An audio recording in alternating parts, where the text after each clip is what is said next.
നക്ഷത്ര കണ്ണുള്ള മിഴിപ്പെണ്ണ്. രചന മഹിമ പത്മൻ. അവതരണം ഷാഹുൽ മലയിൽ. എഡിറ്റിംഗ് ഫൈസൽ സി എന്ന് ഊഞ്ഞേരി.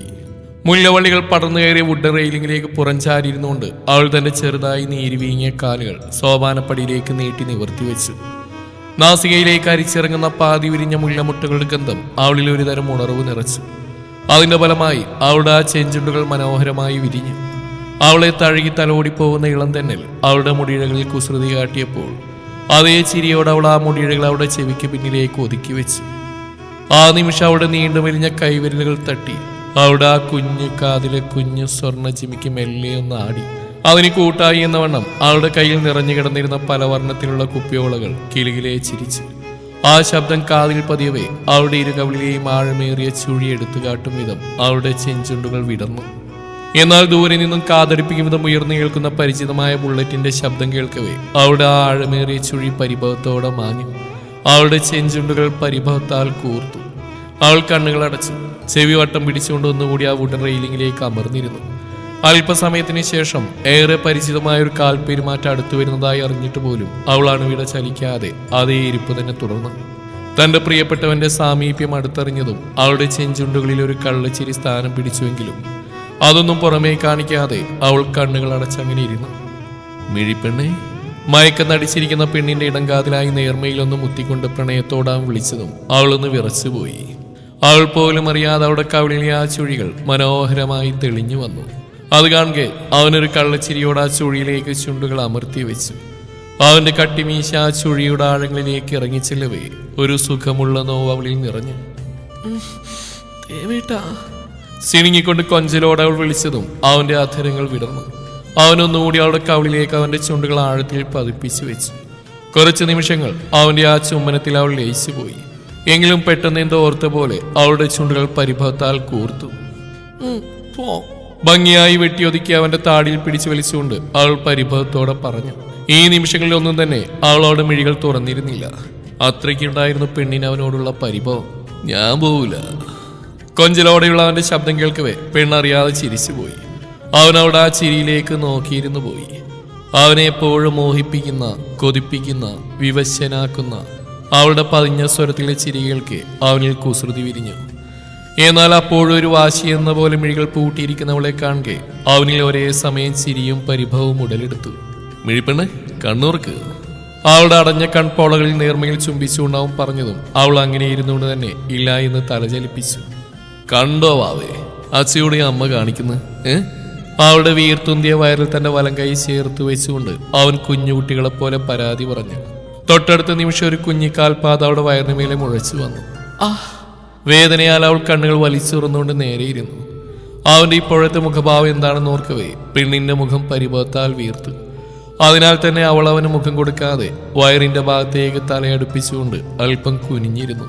ഒരച്ഛയും കുഞ്ഞും അടിവയറ്റിലായി ഇരുകയും ചേർത്ത് പൊതിഞ്ഞു പിടിച്ചുകൊണ്ട് അവൾ പരിഭവത്തോടെ പറഞ്ഞു. അപ്പോഴും തന്റെ കുഞ്ഞിനെ സംരക്ഷിക്കും പോലെ വയറിനെ പൊതിഞ്ഞു പിടിച്ചിരിക്കുന്ന അവളുടെ കൈകളിലേക്കായിരുന്നു അവന്റെ നോട്ടം മുഴുവൻ. തന്റെ കുറുമ്പി പെണ്ണിൽ നിന്ന് എത്ര വേഗമാണ് അവൾ ഒരു കരുതലുള്ള അമ്മയിലേക്ക് മാറുന്നതെന്ന് അവൻ ഒട്ടൊരു അത്ഭുതത്തോടെ നോക്കിക്കണ്ടു. ഇത്രയും നേരം അച്ഛ എവിടെയായിരുന്നു? അമ്മയെ പറ്റിച്ചോണ്ടല്ലേ അമ്മ പിണങ്ങിയിരുന്നേ? എന്നിട്ട് എന്റെ കുഞ്ഞാപ്പി ഈ പാവ അമ്മയെ നോവിക്കുകയാണോ? അവൾ ചുണ്ട് കൂർപ്പിച്ച് പിടിച്ചുകൊണ്ട് പരിഭവത്തോടെ ചോദിച്ചതും അവന് ചിരികൂട്ടി. പക്ഷെ ഇപ്പൊ ചിരിച്ച പെണ്ണിന് പരിഭവം കൂടുന്ന അറിയാവുന്നതുകൊണ്ട് അവൻ ചിരി കടിച്ചമർത്തി അവിടെ ഇരുന്നു. അയ്യോ, അതച്ഛൻ മനഃപൂർവ്വമല്ലടാ വാവേ.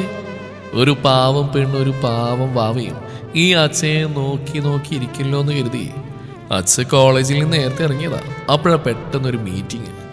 അതുകൊണ്ടാ അച്ഛൻ താമസിച്ച്. അല്ലാതെ എൻ്റെ പെണ്ണിനെ എൻ്റെ വാവയെ അച്ഛൻ പറ്റിക്കോ? അവന്റെ കൊഞ്ചികളെ സംസാരം കേൾക്കുക പെണ്ണിന് ചിരി വന്നെങ്കിലും അവളിലെ പരിഭവം മുന്നിട്ട് തന്നെ നിന്നു. അതിനാൽ തന്നെ അവൾ തലയുയർത്താൻ തയ്യാറായില്ല. എന്നിട്ട് ഫോൺ വിളിച്ചില്ലല്ലോ എന്ന് ചോദിക്കും കുഞ്ഞാപ്പു. അമ്മ വിളിച്ചിട്ട് എടുത്തില്ലല്ലോ എന്ന് ചോദിക്കേ. അങ്ങനെ ഇരുന്നുകൊണ്ട് കുഞ്ഞിനോടെന്ന പോലെ അവൾ പരിഭവത്തോടെ പറഞ്ഞു. അച്ഛൻ കണ്ടില്ലടാ വാവേ, അച്ഛൻ മീറ്റിങ്ങിന് കയറിയില്ലേ? അപ്പൊ ഫോൺ സൈലന്റ് ചെയ്ത് വെച്ചു. അത് കഴിഞ്ഞ് സൈലന്റ് മോഡ് മാറ്റാൻ അച്ഛൻ മറന്നുപോയടാ. ശബ്ദത്തിൽ വിഷമം വരുത്തിക്കൊണ്ട് കൊഞ്ചലോടാൻ പറഞ്ഞതും അവൾ പൊട്ടിച്ചിരിച്ചു പോയി. എന്റെ മിഴിപ്പെണ്ണ് ചിരിച്ചു. അവളുടെ കുനിഞ്ഞിരിക്കുന്ന മുഖം താടിത്തുമ്പിൽ പിടിച്ചുയർത്തിക്കൊണ്ട് കുറുമ്പോടാവും പറഞ്ഞതും അവൾ ചിരിയോടെ തന്റെ കണ്ണുകൾ ചിമ്മി തുറന്നു. അവളുടെ ആ വിടർന്ന നക്ഷത്ര കണ്ണുകൾ കണ്ടതും അവന്റെ ഹൃദയം ക്രമാതീതമായി മിടിച്ചു. അവന്റെ ഉള്ളിൽ അവളോടുള്ള പ്രണയം അലതല്ലി. അവൻ മെല്ലെ അവിടെ ആ നക്ഷത്രമിഴികൾ കൂടി വിരലോടിച്ചു. നമ്മുടെ ഭാവിക്ക് ഇതേ കണ്ണുകൾ മതി മിഴിപ്പെണ്ണേ. അത്രമേൽ പ്രണയത്തോടെ അവൻ പറഞ്ഞതും അവളുടെ മുഖം വാടി. നിമിഷ നേരം കൊണ്ട് അവിടെ ആ നക്ഷത്രമിഴികൾ നിറഞ്ഞു തുളുമ്പി. അത് കാണുക അവന്റെ കണ്ണുകൾ ഈറനണിഞ്ഞു. ആ മതി മതി, പുറത്തിരുന്ന് മഞ്ഞുള്ളോ വീണ് ഓരോരോ അസുഖങ്ങൾ വരുത്തി വെക്കാനായിട്ട്. വിഷയം മാറ്റാനെന്ന വണ്ണം അവളുടെ കയ്യിൽ പിടിച്ചുകൊണ്ട് ശാസന കലർന്ന സ്വരത്തിൽ അവൻ പറഞ്ഞതും അവളുടെ ചുടികൾ ചെറുതായി വിടർന്നു. ഒരു കൈ അവന്റെ കയ്യിൽ അമർത്തി പിടിച്ച് മറുകൈ വയറിൽ താങ്ങിക്കൊണ്ട് അവൾ മെല്ലെ സോപാനപ്പടിയിൽ നിന്ന് എഴുന്നേറ്റു. വളരെ ശ്രദ്ധയോടെ അവൻ അവളുമായി മുന്നിലേക്ക് നടന്നു. മുറിയിലേക്ക് നടക്കുന്ന കൂട്ടത്തിൽ അവളുടെ കാൽ വാതിൽപ്പടിയിലായി തട്ടി. സൂക്ഷിച്ച് മിഴിപ്പെണ്ടേ, ഇത്ര നാളായിട്ട് നമ്മുടെ ബാൽക്കണിയിൽ നിന്ന് റൂമിലേക്ക് നടക്കാൻ നീ പഠിച്ചില്ല എന്റെ മിഴി. അവളെ കൈകളിൽ കോരിയെടുത്തുകൊണ്ട് മുറിയിലേക്ക് കയറുന്ന കൂട്ടത്തിൽ അവൻ ചോദിച്ചതും പെണ്ണിന്റെ മുഖം പരിഭവത്താൽ വീർത്തു. ഓ, ഇനി ഈ കുഞ്ഞിക്കവള് വീർപ്പിക്കാൻ നിൽക്കേണ്ട എന്റെ കുഞ്ഞിപ്പെണ്ണ്. അവളെ കട്ടിലേക്ക് ഇരുത്തിയ ശേഷം അവളുടെ വീർത്ത കവളിൽ അമർത്തി ചുംബിച്ചുകൊണ്ട് അവൻ പറഞ്ഞതും അവൾ കുണുങ്ങി ചിരിച്ചു. ആഹാ, ഭാര്യയും ഭർത്താവും കൂടി ഇവിടെ നിന്ന് സല്ലപിക്കുകയാണോ? മുറിയിലേക്ക് കയറി വന്നോട് കുറുമ്പോടെ ജാനി ചോദിച്ചു. അവന്റെ മുഖം കൂർത്തു. എന്റെ ഭാര്യയുടെ കൂടെ ഒരു 5 മിനിറ്റ് ഇരിക്കാൻ എന്നെ സമ്മതിക്കരുത് കേട്ടല്ലോ. ഇല്ല, ഒരിക്കലും ഇല്ല. കെറുവോട് അവൻ പറഞ്ഞതും ജാനി കുലുങ്ങി ചിരിച്ചുകൊണ്ട് കുറുമ്പോടെ പറഞ്ഞു. എന്റെ കൊച്ചു വായു, ഇല്ലേ നിന്റെ അച്ഛൻ നിന്റെ അമ്മയെ വഴിതെറ്റിക്കും. മിഴിയുടെ അടുത്തേക്ക് ചെന്നവളുടെ വീർത്ത വരൽ കൈ ചേർത്തുകൊണ്ട് ജാനി പറഞ്ഞു. മിഴി ചിരിച്ചുപോയി. മിഴി പതിയെ ജാനിയുടെ കയ്യിൽ അമർത്തി പിടിച്ചുകൊണ്ട് കട്ടിലിൽ നിന്ന് എഴുന്നേറ്റു. ജാനി അതീവ ശ്രദ്ധയോടെ മിഴിയുടെ കൈയും പിടിച്ചുകൊണ്ട് മുറിയിൽ നിന്നിറങ്ങി. പോകുന്ന കൂട്ടത്തിൽ അവരെ തന്നെ ഉറ്റുനോക്കി നിൽക്കുന്ന ദേവിനെ നോക്കി കോക്രി കുത്താൻ അവൾ മറന്നില്ല. അവൻ അവളെ തല്ലാനായി കൈയോങ്ങിയതും അവൾ വേഗം മിഴികളുടെ കൈയും പിടിച്ചുകൊണ്ട് പുറത്തേക്ക് ഇറങ്ങി. അതുകൊണ്ട് ഒരു ചിരിയോടെ അവൻ വാതിലടച്ചുകൊണ്ട് ഫ്രഷ് ആവാനായി ഷർട്ടിന്റെ ബട്ടൺസ് അഴിക്കാൻ തുടങ്ങി. അപ്പോഴാണ് അവന്റെ കണ്ണുകൾ ടേബിളിരിക്കുന്ന വിവാഹ ഫോട്ടോയിൽ ഉടക്കുന്നത്. റോയൽ ബ്ലൂ കളർ പട്ട് സാരി ചുറ്റി അവന്റെ വാമഭാഗത്തായിരിക്കുന്ന അവന്റെ മാത്രം മിഴിപ്പെണ്ണിന്റെ ഫോട്ടോയിൽ കൂടി അവൻ മെല്ലെ തന്റെ വിരലുകൾ ഓടിച്ചു. അവർ ആ ഫോട്ടോ കൈകളിലേക്ക് എടുത്തു പിടിച്ചുകൊണ്ട് അവരുടെ ഫോട്ടോയിൽ അമർത്തി ചുംബിച്ചു. ആ നിമിഷം അവന്റെ ഓർമ്മകൾ പിന്നിലേക്ക് സഞ്ചരിച്ചു. നാദേന്ദ്ര ലക്ഷ്മി ദമ്പതികളുടെ മൂത്ത പുത്രനാണ് ജഗദേവ് നാഥ് എന്ന എല്ലാവരുടെയും ദേവ്. അവന് താഴെ ഒരു പെൺകുട്ടിയാണ് ജാനിക ദേവ്നാഥ് എന്ന എല്ലാവരുടെയും ജാനി. ദേവും ജാനിയും തമ്മിൽ 7 വയസ്സ് വ്യത്യാസമുണ്ടെങ്കിൽ പോലും ഒരു സഹോദരൻ സഹോദരി എന്നതിലുപരി അവർ നല്ല സുഹൃത്തുക്കളായിരുന്നു. ജാനി 6ാം ക്ലാസ്സിലേക്ക് അടക്കുമ്പോഴാണ് ദേവ് ഡിഗ്രിക്ക് ജോയിൻ ചെയ്യുന്നത്. അതും ദൂരെ ഒരു കോളേജിൽ. പൊതുവെ ആൺകുട്ടികളെല്ലാം അമ്മക്കുട്ടികളാണെന്നല്ലേ പറയാറ്. എന്നാൽ ദേവ് തനി അച്ഛൻകുട്ടിയായിരുന്നു. എന്തിനും ഏതിനും അവൻ്റെ അച്ഛൻ്റെ തണൽ ആവശ്യമായിരുന്നു. ഇങ്ങനെ മുന്നോട്ട് പോയാൽ അത് അവൻ്റെ ഭാവിയെ ദോഷമായി ബാധിക്കുമെന്ന് മനസ്സിലാക്കിയ നാദേന്ദ്ര തന്നെയാണ് അവനെ ദൂരെ ഒരു കോളേജിൽ ഡിഗ്രി കൊണ്ടുപോയി ചേർത്ത്. ആദ്യമെല്ലാം അവൻ ആ അന്തരീക്ഷമായി പൊരുത്തപ്പെട്ടുവാൻ സാധിച്ചിരുന്നില്ല. ആ സമയങ്ങളിലെല്ലാം അവൻ ദിവസവും നാദേന്ദ്രയെ ഫോൺ ചെയ്തു ഒരു കൊച്ചു കുഞ്ഞിനെ പോലെ പരാതിക്കെട്ടുകൾ അഴിക്കുമായിരുന്നു. അപ്പോഴെല്ലാം അദ്ദേഹത്തിന്റെ വാക്കുകൾ പറന്നു കൊടുക്കുന്ന ആശ്വാസത്തിലായിരുന്നു അവൻ അവിടെ പിടിച്ചു നിന്നത്. പിന്നീട് ദിവസങ്ങൾ പോകെ പോകെ അവൻ എല്ലാത്തിനോടും എല്ലാവരോടുമായും പൊരുത്തപ്പെട്ടു. ഇതേ സമയം ദേവിന്റെ അഭാവം ജാനിയെ നല്ല രീതിയിൽ തന്നെ സങ്കടത്തിലാഴ്ത്തിയിരുന്നു. ഒന്നിലും മനസ്സുറക്കാതെ വിഷമത്തോടെ ദിവസങ്ങൾ തള്ളി നീക്കുമ്പോഴാണ് അവളുടെ ക്ലാസ്സിലേക്ക് പുതിയൊരു കുട്ടി വരുന്നത്. ആ ക്ലാസ്സിലുണ്ടായിരുന്ന മുഴുവൻ കുട്ടികളുടെയും കണ്ണുകൾ ആദ്യം ചെന്നുടക്കിയത് അവളുടെ ആ നക്ഷത്ര മിഴികളിലായിരുന്നു. കരിനീല കൃഷ്ണമണികളുള്ള ചിരിക്കുന്ന കണ്ണുകളുള്ള നുണക്കുഴിക്കവലുള്ള ഒരു നിഷ്കളങ്കയായ പെൺകുട്ടി. അവളെ തങ്ങളുടെ കൂട്ടുകാരിയായി ലഭിക്കാൻ എല്ലാവരും അതിയായി ആഗ്രഹിച്ചു. എന്നാൽ ഒരു കൈയാൾ ടീച്ചറുടെ കയ്യിൽ അമർത്തി പിടിച്ച് മറുകൈയാൽ വായുവിലാകെ പരതിക്കൊണ്ട് ഓരോ ചൂടുകളും സൂക്ഷിച്ചു വെക്കുന്നവളെ കാണുകെ ജാനിയുടെ ഒഴികെ ബാക്കി എല്ലാവരുടെയും മുഖം മങ്ങി. ടീച്ചർ അവളെ ജാനിയുടെ അടുത്തായി കൊണ്ടിരുത്തി. പരിഭ്രമത്തോടെ ആ നക്ഷത്രമിഴികൾ ചുറ്റും പായിച്ചു. കൈവിരലുകൾ കോർത്തു വലിച്ചു. വിറക്കുന്ന ശരീരവുമായി തനിക്കരികിലിരിക്കുന്നവളെ കാണുകെ ജാനിക്ക് അവളോട് പാവം തോന്നി. ജാനി മെല്ലെ അവൾക്കരികിലേക്ക് നീങ്ങിയിരുന്നുകൊണ്ട് അവളുടെ വിറക്കുന്ന കൈയുടെ മുകളിൽ അവളുടെ കൈ ചേർത്തു വെച്ചു. പേടിക്കണ്ട കേട്ടോ, ഞാനുണ്ട് കൂടെ. ഞെട്ടലോടെ ചുറ്റിനും മിഴികൾ പായിക്കുന്നവളെ കാണുകെ ജാനി വാത്സല്യത്തോടെ പറഞ്ഞു. ജാനിയുടെ ആ നിഷ്കളങ്കമായ സംസാരം കേൾക്കവേ അവൾക്ക് എന്തിനെന്നില്ലാത്തൊരു ആശ്വാസം നിറഞ്ഞു. അവരെ തന്നെ ഉറ്റുനോക്കി നിൽക്കുകയായിരുന്ന ആ ടീച്ചറിന്റെ ചുണ്ടിലും വിരിഞ്ഞു മനസ്സ് നിറഞ്ഞൊരു ചെറുപുഞ്ചിരി. ഇവളാണ് സ്യൂ സർത്തോ. നോർത്ത് ഇന്ത്യക്കാരനായ പക്ഷി നിരീക്ഷകൻ സർത്തോയുടെയും മലയാളിയായ മയൂരിയുടെയും ഒരേ ഒരു പുത്രി. പക്ഷി നിരീക്ഷണത്തിന്റെ ഭാഗമായി ഒരിക്കൽ കേരളത്തിലേക്ക് വന്നാണ് സർത്തോ. അങ്ങനെയാണ് മലയാളിയായ മയൂരിയെ അദ്ദേഹം കാണുന്നു. അവർ തമ്മിൽ പ്രണയത്തിലാവുന്നു. അങ്ങനെ അവർ വിവാഹം കഴിച്ചു. അതിനുശേഷം സർത്തോ കേരളത്തിൽ തന്നെ കൂടി.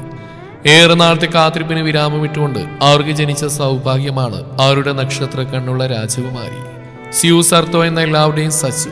സർത്തോയുടെ മാത്രം കിളിപ്പെണ്ണ്. എന്നാൽ തങ്ങളുടെ മകളുടെ മിഴികൾക്ക് സൗന്ദര്യം മാത്രമേ ഉള്ളൂ.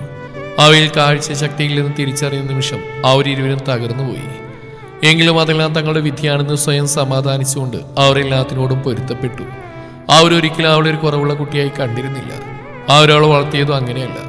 അതിനാൽ തന്നെ അവൾക്കായി ഒരു സ്പെഷ്യൽ സ്കൂളൊന്നും അവർ തിരഞ്ഞെടുത്തില്ല. മറ്റു കുട്ടികൾ പഠിക്കുന്ന സ്കൂളിൽ തന്നെ അവൾ ഒരു വിദ്യാർത്ഥിയായി മാറി. തന്റെ മാതാപിതാക്കളുടെ തീരുമാനം തെറ്റായിരുന്നില്ല എന്ന് അവളും അവളുടെ പഠനത്തിലെ മികവിലൂടെ എല്ലാവർക്കും കാണിച്ചു കൊടുക്കുകയും ചെയ്തു. വർഷങ്ങൾ അതിവേഗം ഓടി മറഞ്ഞു. കാലചക്രത്തിനനുസരിച്ച് വേനലും വസന്തവും ശിശിരവും എല്ലാം പോയി മറഞ്ഞു. പക്ഷെ അപ്പോഴും മാറ്റങ്ങൾ ഏതുമേ ഇല്ലാതെ ജാനിയുടെയും സച്ചുവിന്റെയും സൗഹൃദം മുന്നോട്ട് പോയി. ഈ കാലയളവിനുള്ളിൽ ജാനിയുടെ വാക്കിൽ നിന്ന് മാത്രം കേട്ടറിവുള്ള അവിടെ സച്ചു ദേവിന്റെ ഹൃദയത്തിലും ചെറുതല്ലാത്തൊരു സ്ഥാനം പിടിച്ചിരുന്നു. അതൊരിക്കലും തന്റെ പെങ്ങളോട് തോന്നുന്ന ഒരു തരം വാത്സല്യമോ അല്ലെങ്കിൽ ഒരു കൂട്ടുകാരിയോട് എന്നതുപോലെ തോന്നുന്ന ഒരു തരം ഇഷ്ടമോ ഇല്ലെന്ന് അവൻ സ്വയം മനസ്സിലാക്കിയിരുന്നു. കയ്യിലെ ബാഗ് നിലത്തേക്ക് വെച്ചുകൊണ്ട് ദേവ് അക്ഷമയോടെ കോളിംഗ് ബെല്ലിൽ വിരലമർത്തി. ഇന്നാണ് ദേവ് വർഷങ്ങൾക്ക് ശേഷം പഠനം പൂർത്തിയാക്കി നാട്ടിലേക്ക് വന്ന്. എന്നാൽ ഈ വിവരം വീട്ടിലുള്ള ആരെയും അറിയിച്ചില്ലായിരുന്നു. എല്ലാവർക്കും ഒരു സർപ്രൈസ് ആയിക്കോട്ടെ തന്നെ ഈ വരവെന്ന് അവൻ ചിന്തിച്ചു. തന്നെ കാണുമ്പോൾ എല്ലാവരുടെയും മുഖത്ത് വിരിയാൻ പോകുന്ന ഭാവങ്ങളോർത്തും അവന് ഒരേ സമയവും സന്തോഷവും ആകാംക്ഷയും തോന്നി. അകത്തുനിന്നും വാതിലിന്റെ ലോക്ക് മാറുന്ന ശബ്ദം കേട്ടതും ദേവിന്റെ ചുണ്ടിൽ കുറുമ്പ് നിറഞ്ഞൊരു ചിരി സ്ഥാനം പിടിച്ചു. ജാനൂട്ടനാവും പെണ്ണിനെ ഒന്ന് ഞെട്ടിച്ചിട്ട് എന്നെ കാര്യം. കുസൃതിയോടെ ചിന്തിച്ചുകൊണ്ട് ആ വേഗം മറുവശത്തേക്ക് ഭിത്തിയോട് ചേർന്ന് നിന്നു. സർപ്രൈസ് ജാനൂട്ടാ! വാതിലിന്റെ ലോക്ക് പൂർണ്ണമായി മാറ്റി. വാതിൽ തുറന്നിരുന്നവന് മനസ്സിലായതും അവൻ വാതിൽ മുന്നിലേക്ക് ചാടിന്നുകൊണ്ട് ഉറക്കി അലറി. എന്നാൽ അവന്റെ കണ്ണുകൾ ആദ്യം ചെന്നുടക്കിയത് ഭയത്താൽ വികസിച്ചു നിൽക്കുന്ന 2 നക്ഷത്ര മിഴികളിലാണ്. ഒരു വേള തന്നെ ശ്വാസം ഇളങ്ങിയതുപോലെ അവൻ അനുഭവപ്പെട്ടു. അവളുടെ ആ കരിനീലമിഴികളുടെ ആഴങ്ങളിലേക്ക് അവൻ ആഴ്ന്നിറങ്ങി. അവൻ പോലും അറിയാതെ അവന്റെ കൈവിരലുകൾ അവിടെ നക്ഷത്ര കണ്ണുകളെ തലോടാനായി ഉയർന്നു. അച്ഛൻ വന്ന സച്ചു? അകത്തുനിന്ന് കേട്ട ജാനിയുടെ ശബ്ദമാണ് അവനെ സ്വഭാവത്തിലേക്ക് കൊണ്ടുവന്നു. അവൻ വേഗം തന്നെ അവൾക്ക് നേരെ ഉയർന്നു നിന്ന് അവന്റെ കൈ താഴ്ത്തിയിട്ടു. ഏട്ടാ! സച്ചുവിന്റെ മറുപടിയൊന്നും കേൾക്കാവെന്നും ഹാളിലേക്ക് വന്ന ജാനി സീറ്റ് ഔട്ടിലായി നിൽക്കുന്ന ദേവിനെ കണ്ടതും സന്തോഷത്തോടെ അലറി വിളിച്ചു. അപ്പോഴും അവന്റെ കണ്ണുകൾ ഭയത്താൽ വിറച്ചുകൊണ്ട് വാതിൽപ്പടിയിൽ ചാരി നിൽക്കുന്ന ആ പെണ്ണിലായിരുന്നു. ആരാ ജാനി? ആ പെണ്ണിന്റെ പതിഞ്ഞ സ്വരം കാതിൽ വീണയുടനെ അവന്റെ ചുണ്ടിൽ മനോഹരമായൊരു ചെറുപുഞ്ചിരി തത്തിക്കളിച്ചു. ഏട്ടനാ സച്ചു? ആരാ ജാനി ഇത്? അറിയാമെങ്കിൽ അറിയാത്ത പാത്തിൽ അവൾക്ക് നേരെ നോട്ടുമുറിഞ്ഞുകൊണ്ട് അവൻ ജാനിയോടായി ചോദിച്ചു. എന്റെ സച്ചു ഏട്ടാ ഇത്. അവനിൽ നിന്ന് നടന്നു മാറാതെ തന്നെ അവൾ അവന് മറുപടി നൽകി. അവന്റെ ആ ഗാംഭീര്യമേറിയ ശബ്ദം തൊട്ടടുത്ത് നിന്ന് കേട്ടതും ആ പെണ്ണിന്റെ ശരീരം ഒന്ന് വിറച്ചു. അവൾ പോലും ചിന്തിക്കും മുമ്പ് അവളുടെ കവിളിലെ ആഴമേറിയ ചുഴി തെളിഞ്ഞു വന്നു. അവളിലെ ഓരോ മാറ്റങ്ങളും ശ്രദ്ധിച്ചെന്ന് അവന്റെ ഹൃദയം ദ്രുതഗതിയിൽ മിടിച്ചു. ആ നക്ഷത്രമിഴികളിൽ തന്റെ ചുണ്ട് ചേർക്കാൻ അവന് കൊതി തോന്നി. ആ പുഞ്ചിരിയെ തന്റെ അധരങ്ങളാൽ കവർന്നെടുക്കാൻ ഒരു വേള അവന്റെ മനസ്സ് ആഗ്രഹിച്ചു. കവിളിലെ ആ ആഴമേറിയ ചുഴിയിൽ തന്നെ ചുണ്ടാഴ്ത്തി വെക്കാൻ അവന്റെ ഹൃദയം തുടികൊട്ടി. തന്റെ വിരിഞ്ഞ നെഞ്ചിലേക്ക് ആ കുഞ്ഞിപ്പെണ്ണിനെ അടച്ചു പിടിക്കാൻ അവന്റെ മനസ്സ് വെമ്പൽ കൊണ്ടു. ദേവാ! ലക്ഷ്മിയുടെ ശബ്ദം കേട്ടതും ആ പിടഞ്ഞുകൊണ്ട് ആ പെണ്ണിലും തന്റെ കണ്ണുകൾ പറിച്ചു മാറ്റി. അപ്പോഴെങ്കിലും ലക്ഷ്മി അവന്റെ അടുത്തേക്ക് ഓടി വന്നിരുന്നു. ചിരിച്ചുകൊണ്ട് കണ്ണീർ പൊഴിക്കുന്ന അമ്മയെ അവൻ തന്നെ നെഞ്ചോട് ചേർത്ത് പിടിച്ചു. അപ്പോഴും നിഷ്കളങ്കമായി ചിരിച്ചുകൊണ്ട് നിൽക്കുന്ന ആ പെണ്ണിൽ തന്നെയായിരുന്നു അവന്റെ മിഴികൾ. അവന്റെ മിഴി പെണ്ണിൽ മാത്രം. അടുത്ത് തന്നെ ഒരു കോളേജിൽ നിന്ന് ലെക്ചറായി ജോലി ലഭിച്ചു എന്ന അപ്പോയിന്റ്മെന്റ് ലെറ്റർ കിട്ടിയ അന്ന് തന്നെ ദേവ് തന്നെ മനസ്സിലുള്ള ഇഷ്ടം വീട്ടിലറിയിച്ചു. എന്നോ സച്ചുവിനെ തന്റെ മകളായി വീട്ടിലേക്ക് കൈപ്പിടിച്ച് കയറ്റണമെന്ന് ആഗ്രഹിച്ച ലക്ഷ്മി മകന്റെ പ്രണയം അവളോടാണെന്ന് അറിഞ്ഞതും മനസ്സ് നിറഞ്ഞ ചിരിയോടെ സമ്മതം അറിയിച്ചു. എപ്പോഴും തന്റെ മകന്റെ ഇഷ്ടങ്ങൾ തന്റെ ഇഷ്ടങ്ങളായി കണ്ടിട്ടുള്ള നാഥിനും പൂർണ്ണ സമ്മതം. സച്ചു പെണ്ണിനെ തന്റെ ജീവനേക്കാളേറെ സ്നേഹിക്കുന്ന ജാനി അപ്പം തന്നെ കണ്ണുപൂട്ടി സമ്മതിച്ചു. അങ്ങനെ ഏറ്റവും അടുത്ത ഞായറാഴ്ച തന്നെ സച്ചുവിനെ പെണ്ണി ഒഴിച്ചുകൊണ്ട് അവളുടെ വീട്ടിലേക്ക് ചെന്നു ദേവു അവന്റെ കുടുംബവും. ദേവിന് സച്ചുവിനോടുള്ള പ്രണയവും നാഥിന്റെയും ലക്ഷ്മിയുടെയും ആഗ്രഹവും എല്ലാം നാഥ് തന്നെ സർത്തോയെ അറിയിച്ചു. എല്ലാം കേട്ട് കഴിഞ്ഞപ്പോൾ സർത്തോക്കുമായി ഇവർക്ക് ഒരുപാട് സന്തോഷം തോന്നിയെങ്കിലും എന്തോന്ന് അവരെ പിന്നിലേക്ക് വലിച്ചുകൊണ്ടിരുന്നു. എന്താടോ ഞങ്ങൾ എന്തെങ്കിലും തെറ്റായി? സർത്തോയുടെ മനസ്സിലെ സംഘർഷം മുഖത്തു നിഴലിച്ചു നാഥൽപ്പം സങ്കോചത്തോടു കൂടി ചോദിച്ചു. എന്താടോ ഇത്? ഞങ്ങൾക്ക് പൂർണ്ണ സമ്മത. പക്ഷെ ഞങ്ങളുടെ സമ്മതം മാത്രമല്ലല്ലോ വേണ്ടത്, മോളല്ലേ പറയേണ്ടത്. മോളും മോനും കൂടി ഒരുമിച്ചല്ലേ അവരുടെ ജീവിതം മുന്നോട്ട് നയിക്കേണ്ടത്. സർത്തോ പറഞ്ഞു നിർത്തിയതും അദ്ദേഹത്തിന്റെ വാക്കുകൾ ശരിവെക്കും പോലെ നാഥ് തലയാട്ടിക്കൊണ്ട് ദേവിനെ തലയിരിച്ച് നോക്കി. അച്ഛനും അമ്മയ്ക്ക് വിരോധമില്ലെങ്കിൽ മിഴിപ്പണിനോട് ഞാനും സംസാരിച്ചോട്ടെ. അവന്റെ ചോദ്യം കേൾക്കെ ആ അച്ഛന്റെ അമ്മയുടെയും കണ്ണും മനസ്സ് ഒരുപോലെ നിറഞ്ഞു. അവന്റെ ചോദ്യത്തേക്കാൾ അവരുടെ മനസ്സിൽ ആഴത്തിൽ പതിഞ്ഞത് അവന്റെ മിഴിപ്പെണ്ണ് എന്നുള്ള വിളിയാണ്. എന്നാൽ അവന്റെ ചോദ്യം കേട്ട നാഥിന്റെയും ലക്ഷ്മിയുടെയും മാത്രങ്ങളിൽ മനസ്സ് നിറഞ്ഞൊരു പുഞ്ചിരി സ്ഥാനം പിടിച്ചിരുന്നു. ഏയ് എന്ത് വിരോധം, മോൻ പോയി സംസാരിക്കേ. നിറഞ്ഞ മനസ്സോടെ നിറഞ്ഞ ചിരിയോടെ അദ്ദേഹം അവന് അനുവാദം നൽകി. അദ്ദേഹത്തിൽ നിന്ന് അനുവാദം ലഭിച്ചതും നാദിനെയും ലക്ഷ്മിയെയും നോക്കിയ ശേഷം അവൻ മെല്ലെ അവിടെ നിന്ന് എഴുന്നേറ്റു. സച്ചുവിന്റെ മുറി ലക്ഷ്യമാക്കി നടന്നു. മുറിയുടെ വാതിൽ തുറന്നു കിടക്കുന്നത് കണ്ടപ്പോഴേ അവന് മനസ്സിലായി ഇത്രയും നേരം അവൻ സംസാരിച്ചെല്ലാം കേട്ടുകൊണ്ടാണ് അവൾ ഇരുന്നതെന്ന്. അവൻ ദീർഘമായൊരു നിശ്വാസം ഉതിർത്ത് വിട്ടുകൊണ്ട് മുറിക്കകത്തേക്ക് കയറി. ജനൽ കമ്പിയിൽ തലമുട്ടിച്ചുകൊണ്ട് നിൽക്കുന്ന സച്ചുവിനെ കണ്ടതും അവന്റെ ഹൃദയമിടിപ്പേറി. തന്റെ പ്രിയപ്പെട്ടവന്റെ സാന്നിധ്യം അവളും തിരിച്ചറിഞ്ഞിരുന്നുവെങ്കിലും അറിയാത്ത പോലെ അവൾ അതേ നിൽപ്പ് തുടർന്നു. ഞാൻ ഇല്ല ദേവേട്ട, ശരിയാവില്ല. എനിക്ക് ഇഷ്ടമല്ല, സമ്മതമല്ല. അവൾ എന്തോ പറയാനായി തുനിഞ്ഞതും അവന് പറയാൻ അനുവദിക്കാതെ അവൾ ചിലമ്പിച്ച സ്വരത്തിൽ പറഞ്ഞു. അവളുടെ മുമ്പിലായി പോയി നിന്ന് അവളുടെ വിറക്കുന്ന വലങ്കൈ തന്റെ ഇടനെഞ്ചോട് ചേർത്ത് വെച്ചുകൊണ്ട് ആർദ്രമായി അവൻ പറഞ്ഞതും അവൾ പൊട്ടിക്കറിഞ്ഞുകൊണ്ട് അവന്റെ ഇരിഞ്ഞ നെഞ്ചിലേക്ക് ചാഞ്ഞു. അവൻ അവളെ ഒന്നുകൂടി ആ നെഞ്ചിലേക്ക് ചേർത്ത് പൊതിഞ്ഞു പിടിച്ചു. ഞാൻ പിന്നെ എന്റെ പ്രാണനാമഴിപ്പെണ്ണേ, നീ ഏങ്ങനെടുക്കാൻ പാടുവിട്ടുകൊണ്ട് വാക്കുകൾ പെറുക്കി കുട്ടികൾ പറഞ്ഞുകൊണ്ടിരിക്കെ അവളെ ഒന്നുകൂടി തന്നെ നെഞ്ചിലേക്ക് അമർത്തിക്കൊണ്ട് അവൻ പറഞ്ഞു. എന്നെ വേണ്ട. അങ്ങനെ വേണ്ടെന്ന് വയ്ക്കാം. എനിക്ക് ഇന്നോ ഇന്നലെയോ തോന്നിയ പ്രണയമല്ലല്ലോ മിഴിപ്പെണ്ണെ നിന്നോട്. അതിന് വർഷങ്ങളുടെ പഴക്കമുണ്ട്. അവൾ പറയാൻ പോകുന്ന എന്താണെന്ന് മനസ്സിലാക്കിയത് അവളുടെ പുറത്ത് മേലിനെ തട്ടിക്കൊടുത്തുകൊണ്ട് ഉറച്ച സ്വരത്തിൽ പറഞ്ഞു. അവൾ ഞെട്ടിലോടെ അവന്റെ നെഞ്ചിൽ നിന്ന് നടന്നു മാറി. എന്റെ 7 വർഷത്തെ കാത്തിരിപ്പ്. അവളുടെ കുഞ്ഞുമുഖം തന്റെ ഇരുകൈയിലുമായി കോരിയെടുത്തു. അവിടെ ആ കലങ്ങിച്ചു വന്ന നക്ഷത്ര കണ്ണുകളിലേക്ക് നോട്ടം ഉറപ്പിച്ചുകൊണ്ട് പതിഞ്ഞ എന്നാൽ ദൃഢമായ സ്വരത്തിൽ അവൻ പറഞ്ഞു. അവന്റെ ആ വാക്കുകൾ അവളുടെ ഹൃദയത്തിൽ ചെന്ന് തറച്ചു. അതിന്റെ പ്രതിഫലനമെന്നോണം അവിടെ ആ നക്ഷത്രമിഴികളിൽ കണ്ണീർ വീണ്ടും ഉരുണ്ടുകൂടി. എന്നെ വേണമെന്ന് പറയില്ലടി മിഴിപ്പെണ്ണേ.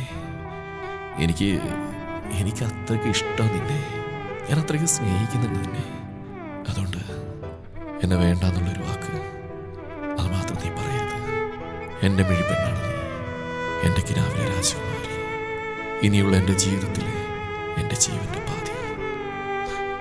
ഇഷ്ടം പ്രാണന, എനിക്ക് ഇഷ്ടം എൻ്റെ ദേവേട്ടൻ. അവന് നെഞ്ചിൽ മുഖമിട്ട് ഉരസിക്കൊണ്ട് അവൾ പുലമ്പി. ആ പെണ്ണിന്റെ വാക്കുകൾ കേൾക്കെ അവന്റെ കണ്ണുകൾ സന്തോഷത്താൽ നിറഞ്ഞു തുളുമ്പി. അവനൊന്നുകൂടി അവളെ തന്നെ നെഞ്ചോട് ചേർത്ത് വരിഞ്ഞു മുറുക്കി. ആർക്കും വിട്ടുകൊടുക്കില്ലെന്ന പോലെ വാതിൽ പടിയിലായി നിന്നുകൊണ്ട് അകത്തെ കാഴ്ചകളെല്ലാം കാണുകയായിരുന്ന അച്ഛനമ്മമാരുടെ മിഴികളും സന്തോഷത്താൽ കലങ്ങി ചുവന്നിരുന്നു. ഏട്ടാ, ഒന്ന് ഇറങ്ങി വരാമോ? താങ്കളുടെ പ്രിയപത്നി താങ്കൾ കൊടുത്താലേ കഴിക്കൂന്ന്. താഴെ നിന്ന് ജാനിയുടെ അലറി വിളിച്ചുള്ള സംസാരം കേട്ടോ ദേവ് ഒരു പുഞ്ചിരിയോടെ ഫോട്ടോയിൽ നിന്നും തന്റെ അത്തരങ്ങൾ അടർത്തി മാറ്റിക്കൊണ്ട് ഫോട്ടോ തിരികെ ടേബിളിലേക്ക് തന്നെ വെച്ചു. ആ കുഞ്ഞിക്കാവുകളും വീർപ്പിച്ച്, ആ ചെഞ്ചുണ്ടുകൾ കൂർപ്പിച്ച്, ആ ചിരിക്കുന്ന നക്ഷത്ര കണ്ണുകൾ ചുരുക്കി പരിഭവത്തോടെ തന്റെ വരവും കാത്തിരിക്കുന്ന അവന്റെ മാത്രം മിഴിപ്പെണ്ണിന്റെ മുഖം മനസ്സിൽ മിഴിയോടെ തെളിയവേ അവൻ ചെറുചിരിയാലെ സ്റ്റാൻഡിൽ കിടന്ന ടവൽ എടുത്തുകൊണ്ട് ഫ്രഷ് ആവാനായി വേഗം ബാത്റൂമിലേക്ക് കയറി. രാത്രിയിലെ ഇളം കുളിർ തെന്നലേറ്റ് ദേവിന്റെ നെഞ്ചിൽ പുറഞ്ചാരി സോപാനപടിയിലായിരിക്കുകയാണ് സച്ചു. അവളുടെ വലങ്കൈ വയറിലായി സ്ഥാനം പിടിച്ചിരിക്കുന്ന ദേവിന്റെ കൈയുടെ മുകളിലായും മറുകൈ അവിടെ അടിവയറിലായും പൊതിഞ്ഞ് പിടിച്ചിട്ടുണ്ട്. എന്താ മിഴിപ്പെണ്ണേ, ഒരാലോചന? ഒന്നുമില്ല. അവളുടെ കഴുത്തിലായി മുഖമുരിസിക്കൊണ്ട് കുറുമ്പോടെ അവൻ ചോദിച്ചതും അവൾ കിളിയോടെ കഴുത്ത് വെട്ടിച്ചുകൊണ്ട് സിണുങ്ങിലോടെ പറഞ്ഞു. നമ്മുടെ വാവയെ കാണണോ എന്റെ മിഴിപ്പെണ്ണിന്? മറുകയാൽ അവിടെ നെറുകിൽ തലോടിക്കൊണ്ട് അവൻ ചോദിച്ചതും അവൾ നിറഞ്ഞ മിഴികളോടെ ആവേശത്തോടെ അവനെ പിന്തിരിഞ്ഞു നോക്കിക്കൊണ്ട് തലയാട്ടി കാണിച്ചു. അവന്റെ ചോദ്യത്തിൽ അവൾക്ക് അത്ഭുതവും തോന്നിയില്ല. പക്ഷേ തന്നെ മനസ്സിലുള്ളത് പറയാൻ അവൻ എന്തേ ഇത്ര താമസിച്ചു എന്ന് മാത്രമാണ് ആ നിമിഷം അവൾ ചിന്തിച്ചത്. അവൾക്കറിയാം തന്റെ ആഗ്രഹങ്ങൾ അവൻ സാധിച്ചു തരുമെന്ന്. മറ്റൊരർത്ഥത്തിൽ പറഞ്ഞാൽ അവന് മാത്രമേ തന്റെ ആഗ്രഹങ്ങൾ നിറവേറ്റിത്തരാൻ സാധിക്കുകയുള്ളൂ എന്ന്. അവളുടെ നിറഞ്ഞൊഴുകുന്ന നക്ഷത്രമിഴികൾ കണ്ടതും അവൻ അവളിൽ നിന്ന് അടർന്നു മാറി അവളെ മെല്ലെ റെയിലിംഗിലേക്ക് ചായച്ചിരുത്തി. ശേഷം അവൻ മെല്ലെ കുനിഞ്ഞു ഓരോരത്തായി മാറ്റി വെച്ചിരിക്കുന്ന ചതുരാകൃതിയിലെ ഒരു സാധനം എടുത്ത് അവിടെ കൈകളിലേക്ക് വെച്ചുകൊടുത്തു. അതിലൂടെ വിരലുകൾ പായിക്കവേ അവിടെ ആ നക്ഷത്ര കണ്ണുകൾ സന്തോഷത്താൽ കണ്ണീർ പൊഴിച്ചു. ഡോക്ടറുടെ അനുവാദത്തോടുകൂടി തങ്ങളുടെ കുഞ്ഞിന്റെ അൾട്രാസൗണ്ട് സ്കാന്റെ 3D പ്രിന്റ് ആയിരുന്നു അവളുടെ കൈകളിലേക്ക് അവൻ അത്യധികം സന്തോഷത്തോടുകൂടി വെച്ചു കൊടുത്തത്. ഓരോ പ്രാവശ്യവും സ്കാനിങ് കഴിഞ്ഞിറങ്ങുമ്പോൾ തന്റെ ഉദരത്തിൽ വളരുന്ന കുഞ്ഞിന്റെ മുഖം ഒന്ന് കാണാൻ സാധിച്ചിരുന്നുവെങ്കിലെന്ന് എത്രയോ പ്രാവശ്യം അവൻ കൊതിയോടെ ആഗ്രഹിച്ചിരുന്നു. ഒരിക്കലും നടക്കില്ലെന്ന് കരുതിയ തന്റെ ആഗ്രഹം, സ്വപ്നം, മോഹം, കൊതി. കൈക്കുള്ളിലായിരിക്കുന്ന കുഞ്ഞിന്റെ 3D പ്രിന്റിൽ കൂടി ആവേശത്തോടെ വിരലുകൾ പായിക്കുമ്പോൾ അവൾ കണ്ണീരോടെ മനസ്സിൽ പുലമ്പി. അവളുടെ ആ നിറഞ്ഞ നക്ഷത്രമിഴികൾ കാണെ അവന്റെ മിഴികളും ചെറുതായി കലങ്ങിച്ചു വന്നു. ചിരിച്ചുകൊണ്ട് കരയുന്ന ആ പൊട്ടിപ്പണിന്റെ അടുത്തായി അവൻ മെല്ലെയിരുന്നു. ശേഷം അവളുടെ നഗ്നമായ വയറിലേക്ക് അവൻ തന്റെ കൈതലം ചേർത്ത് വെച്ചു. മനസ്സ് നിറഞ്ഞ ചിരിയോടെ അവൾ ആ 3D പ്രിന്റ് തന്നെ മാറോട് ചേർത്തണച്ചുകൊണ്ട് റെയിലിംഗിലേക്ക് ഒന്നുകൂടി ചാഞ്ഞിരുന്നു. ആ നിമിഷം കൂടുതൽ മനോഹരമാക്കാൻ എന്ന വണ്ണം അവളുടെ വയറിലായി ഒരു കുഞ്ഞു കാൽപാദം മുഴച്ചു വന്നു. തൊട്ടടുത്ത നിമിഷം ഏറെ വാത്സല്യത്തോടെ ദേവിന്റെ അധരങ്ങൾ ആ മുഴച്ച പാടിലായി പതിഞ്ഞു. ആ നിമിഷം അവളുടെ കവിളിലെ ആഴമേറിയ ചുഴികൾ മനോഹരമായി വിരിഞ്ഞു. ഒപ്പം അവിടെ ആ നക്ഷത്രമിഴികളും ഒരു പ്രത്യേക ശോഭയിൽ തിളങ്ങി. ഈ കഥ ഇവിടെ അവസാനിക്കുന്നു.